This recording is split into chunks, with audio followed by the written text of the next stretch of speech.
and said, "This man also was with him." But Peter denied it, saying, "Woman, I do not know him." A little later, someone else, on seeing him, said, "You also are one of them." But Peter said, "Man, I am not." And then about an hour later still, another kept insisting, "Surely this man was also with him, for he is a Galilean."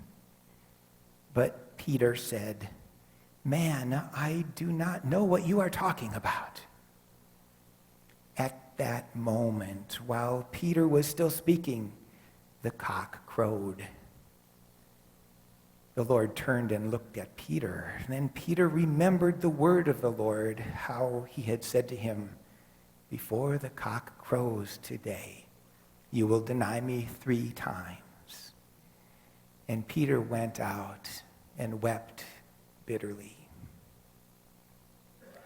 Now the men who were holding Jesus began to mock him and beat him.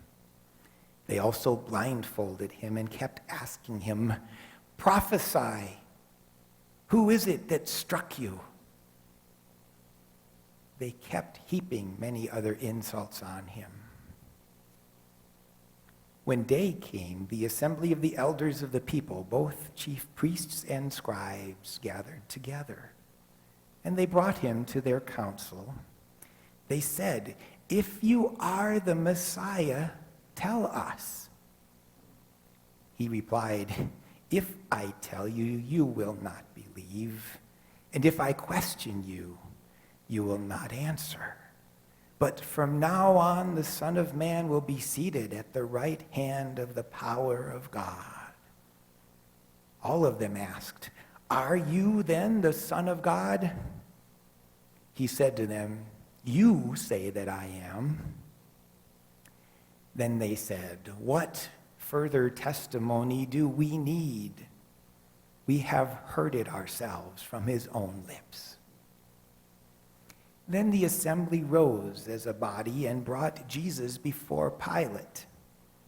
They began to accuse him, saying, "We found this man perverting our nation, forbidding us to pay taxes to the emperor, and saying that he himself is the Messiah, a king."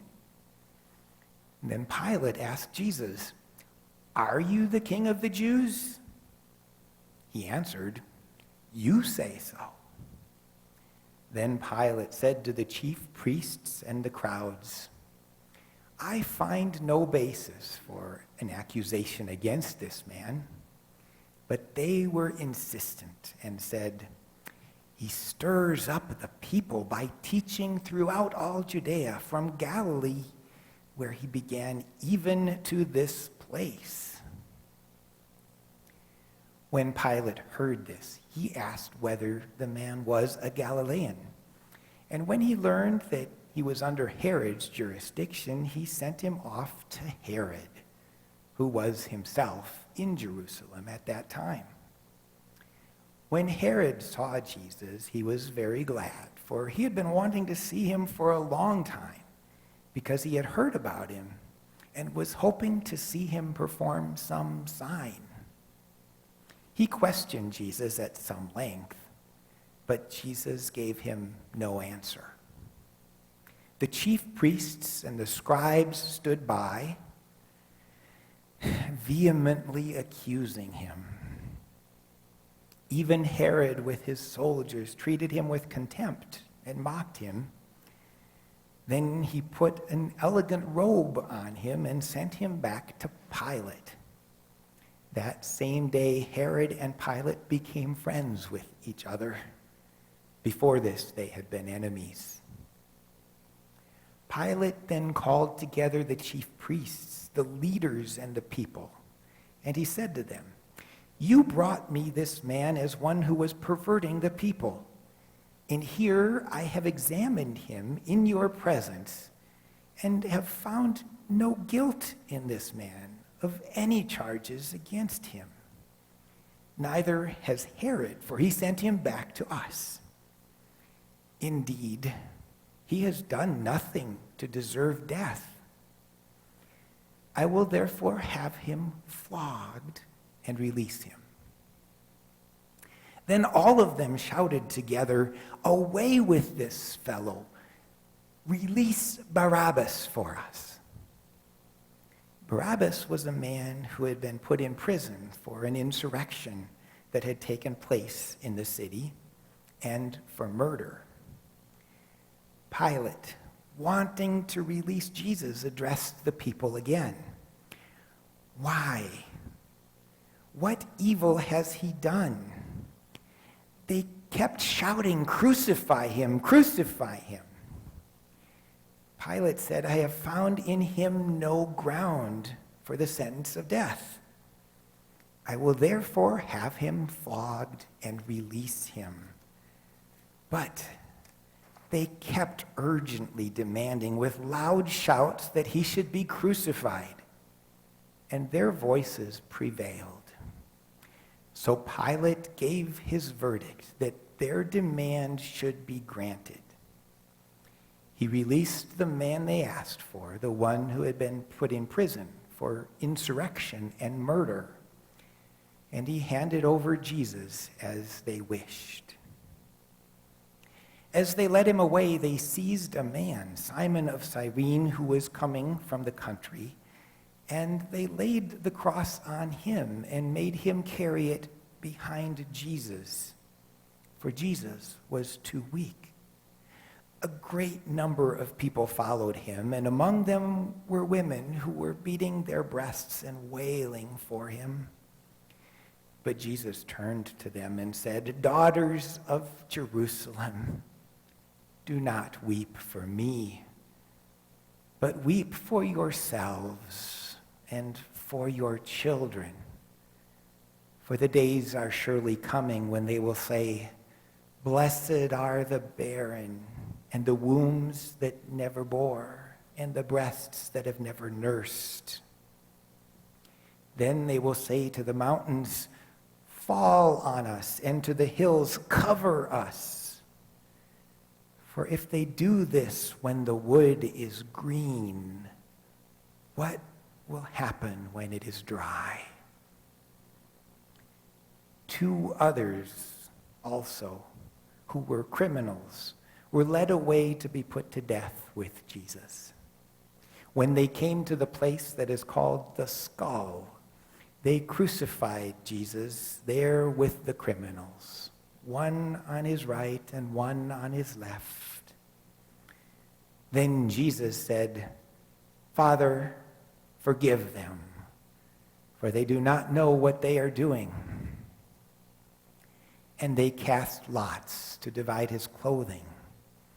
And people stood by watching, but the leaders scoffed at him, saying, "He saved others.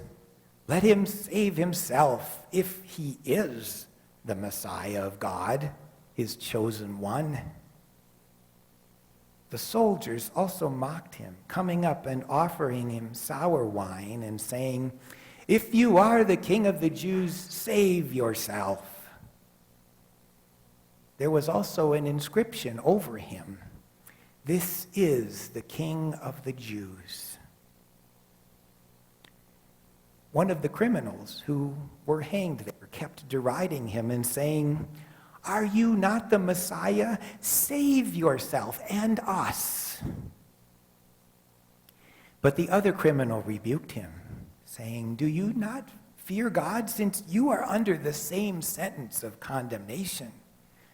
And we, indeed, have been condemned justly, for we are getting what we deserve. But this man has done nothing wrong." Then he said, "Jesus, remember me when you come into your kingdom." Jesus replied, "Truly, I tell you, today you will be with me in paradise." It was now about noon, and darkness came over the whole land until 3 p.m, while the sunlights failed and the curtain of the temple was torn in two. Then Jesus, crying with a loud voice, said, "Father, into your hands I commend my spirit." Having said this, he breathed his last. When the centurion saw what had taken place, he praised God and said, "Certainly this man was innocent." And when all the crowds who had gathered there for this spectacle saw what had taken place, they returned home, beating their breasts. But all his acquaintances, including the women who had followed him from Galilee, stood at a distance, watching all of these things. Now there was a good and righteous man named Joseph, who, though a member of the council, had not agreed to their plan in action. He came from the Jewish town of Arimathea, and he was waiting expectantly for the kingdom of God. This man went to Pilate and asked for the body of Jesus. Then he took it down from the cross, wrapped it in a linen cloth, and laid it in a rock-hewn tomb where no one else had ever been laid. It was the day of preparation, and the Sabbath was just beginning. The women who had come with him from Galilee followed, and they saw the tomb and how his body was laid. Then they returned and prepared spices and ointments. On the Sabbath day, they all rested according to the commandment. This is the gospel of the Lord. Praise to you, O Christ.